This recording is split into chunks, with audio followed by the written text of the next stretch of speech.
Happy New Year, everyone! This is Nia, and today I am going to paint a simple night sky. This year, I really want to improve on my watercolors to keep it simple and try to not overwork things. I looked through my phone and found some pictures of a clear night sky that I took when I was in Athens, Greece last year. It looks simple enough, so I'm going to try to interpret it as a watercolor painting today. I also felt like trying a different type of framing, so I made it smaller than usual, masking off the sides with some washi tape. I felt like painting something smaller, but of course you can paint it larger if you want. And for this, I'm going to go straight into painting without any pencil drawing, so let's get straight to the colors. I'm only going to use 3 watercolors. This is Lamp Black by Daniel Smith, Indigo by Schmincke, and Jaune Brilliant Dark by Schmincke. I'm also going to use Bleed Proof White by Dr. Paige Martens, but if you don't want to add on the stars, you don't need the Bleed Proof White. I'm going to paint this in limited layers with only a few steps, and I'm starting by dampening the surface evenly with my brush. You can also use a large flat brush to cover the surface quicker. Once the surface is dampened, I'm going to activate a thick consistency of indigo, and I'm going to place it right at the top because I want the top of the sky to be darker than the bottom. And as I was bringing it towards the bottom, I really like how the indigo spreads towards the white of the paper. I want to paint a bit more spontaneously with my watercolors as well, which is why I ended up leaving some cloud textures even though initially the reference was of clear sky. As I get towards the bottom, I will naturally run out of paint from my bristles, so it's lighter. The surface was also getting too dry, so I added more water. It's a little bit tinted here, but it's okay because it's still going to be part of the color of the sky. Next, I'm going to add some Jaune Brilliant Dark as I get towards the bottom, still working on the wet surface, and I want to connect the lighter blue with the indigo. As I get towards the bottom, I'm going to add a little bit more Jaune Brilliant Dark, so there's a nice transition of colors. I'm just going to paint really loosely here and enjoy the movement of the paint.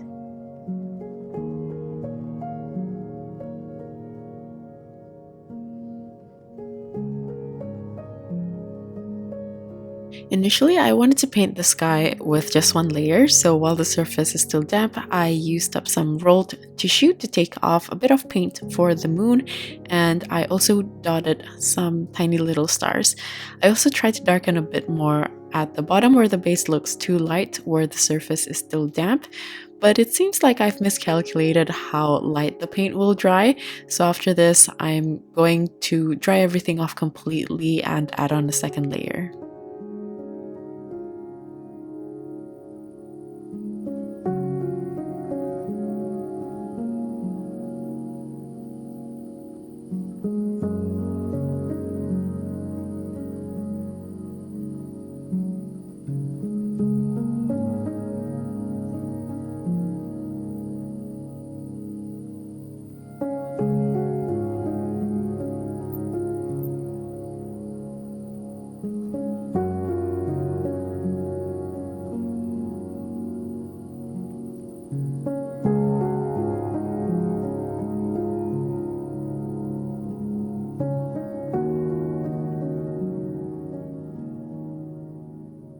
To make the drying process quicker, I'm just going to use a hair dryer, and I want to make sure that the paper is bone dry, because if it's only half dry and you add wet paint, you'll end up creating unwanted blooms instead, so the surface won't be completely smooth. So just be mindful that it's completely dry, and once it is dry, I'm going to mask off the areas that I've taken off with tissue using my masking fluid for the moon and also the tiny little dots of the sky. For me, I find it much easier to use the silicone brush to apply it so I can control how small the dots can be.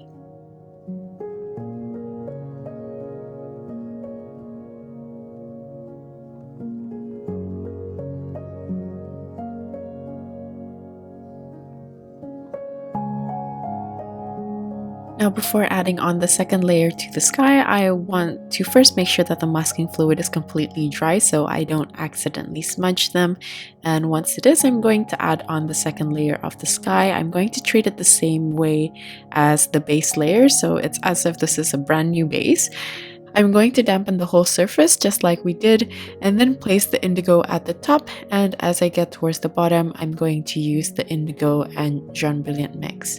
This time I also felt like having a slight diagonal composition would make the sky look a bit more interesting, so I tried to place the colors this way while also leaving some of the negative spaces I've left earlier for the clouds.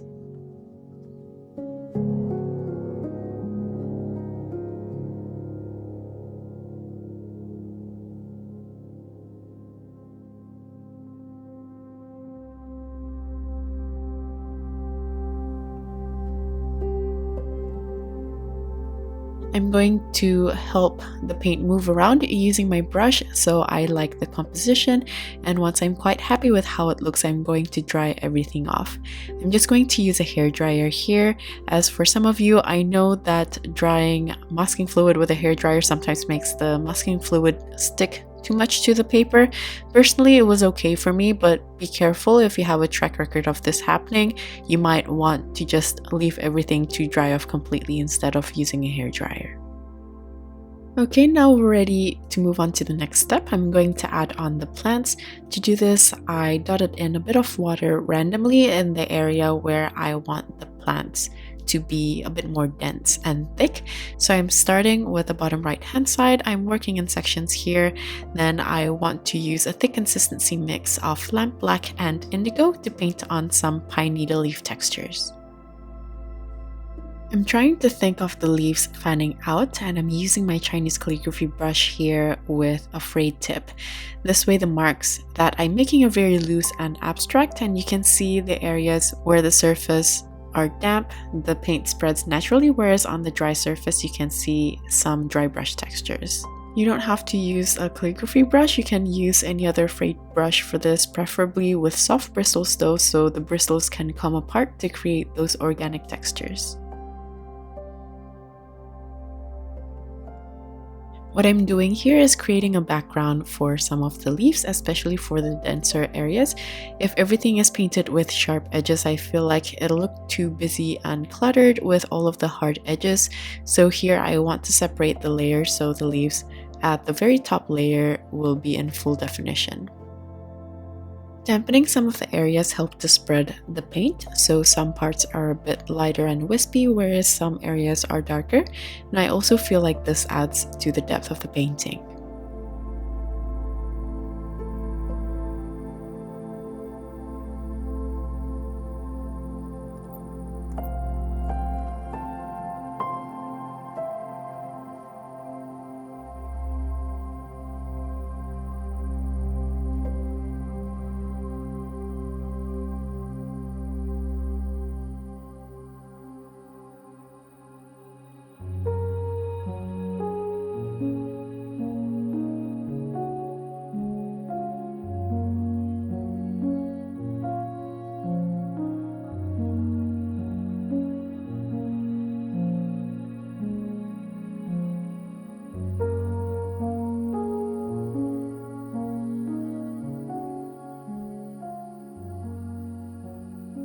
I'm going to put a bit less on the left hand side, and since the top isn't too dense, I'm not going to dampen the base.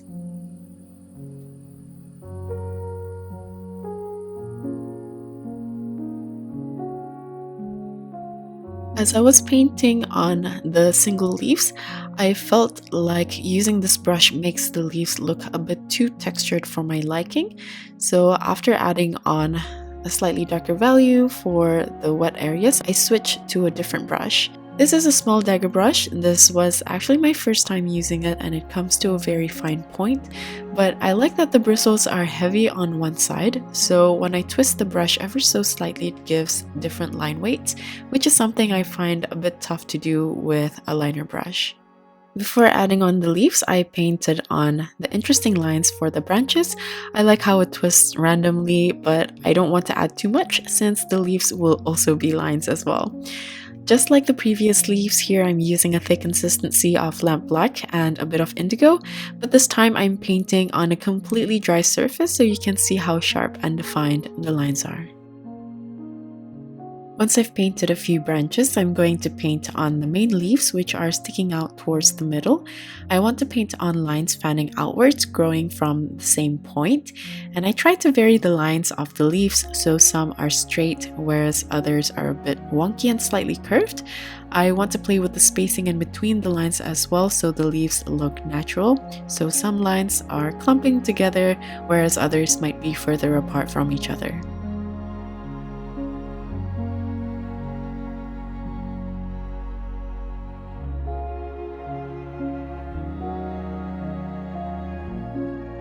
As you can see, I'm not copying the reference image completely. I just want to take the basic idea of it and put it on paper, which leaves space for interpretation as well, depending on the size of paper you have and the composition that you've painted. This step is going to take a while since it's very repetitive. I'm going to leave you to it and get back to you once we're ready to move on to the next step. Just enjoy the painting process because it's quite relaxing to just repeat patterns.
I want the leaves on the right hand side to look like it's placed further at the back, so I made them smaller compared to the ones sticking out to the middle of the page.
Once I'm happy with the amount of leaves, I'm going to move on to the next step, which is to paint the stars by taking off the masking fluid.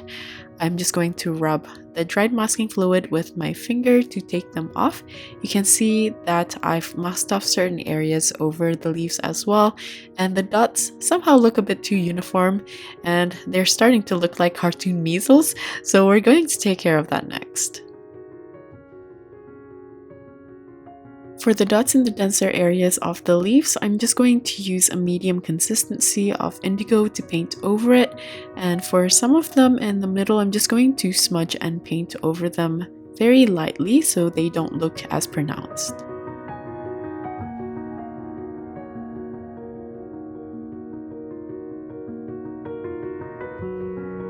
I'm also going to take off the masking fluid for the moon, and you can see that once the paper is revealed, I feel like it's too white compared to everything else. So I'm going to take a light to medium consistency of Jaune Brilliant Dark to just paint over it. Then I want to soften the edges using a clean damp brush. I just try to smudge the edge ever so slightly so it's not as harsh. Next, I'm going to go back to my Dagger brush again, and I'm going to use the very pointy tip to add some very small stars using bleed-proof white. And for some of the larger stars, I also want to add lines to add a bit of sparkle. Just like the leaves, I'm also going to play with the size or the lengths of the lines, so it looks like some stars are brighter than others.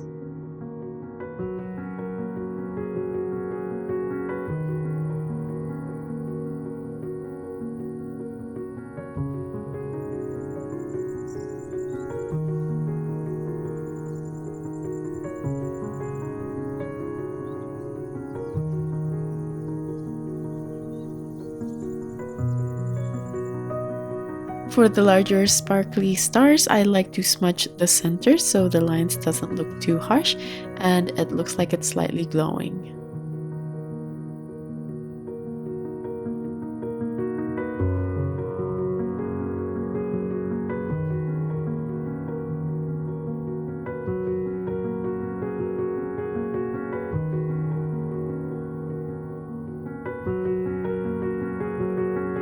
After I've painted a few stars, I'm going to splatter some bleed-proof white with the same brush, so I get some random dots in different sizes that I don't have to paint manually. Initially, I didn't want to do this, but when I drew out the stars manually, I find that sometimes it's a bit too uniform. So after I splatter, I'm going to add on some tinier ones, so this time I have a little bit more control. And for the center of some of the larger stars that I've smudged, I'm going to add a tiny opaque white dot so it brings more brightness to the glow. I noticed some white paint covering some of the silhouettes, and for those I'm going to try to either erase it by reactivating it with water or try to just paint over it.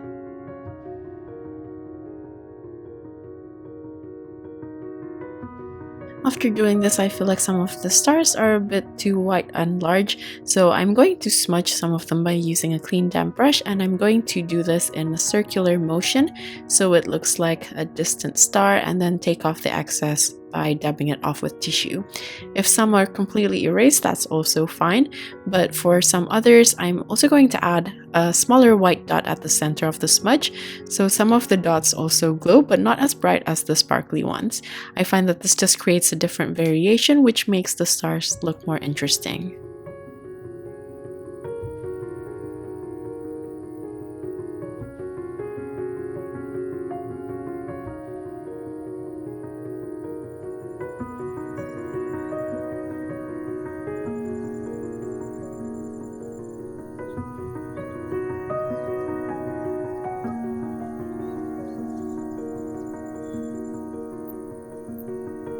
I feel like I have enough stars, so now I'm going to fix my wonky moon.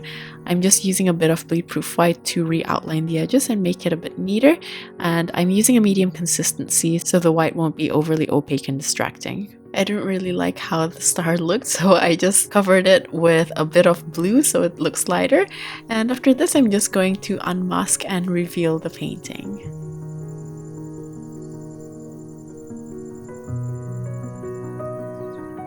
That's it for this painting. I really enjoyed this one, especially playing with the wet on wet background and watching how the paint travels, and hopefully I can keep improving this year with painting in a looser manner. Do you have any art goals this year? You can share in the comments with everyone. Like usual, the list of tools and my social media links will be in the description box. Thank you so much for watching till the end, and I'll see you again next week with another tutorial. Bye!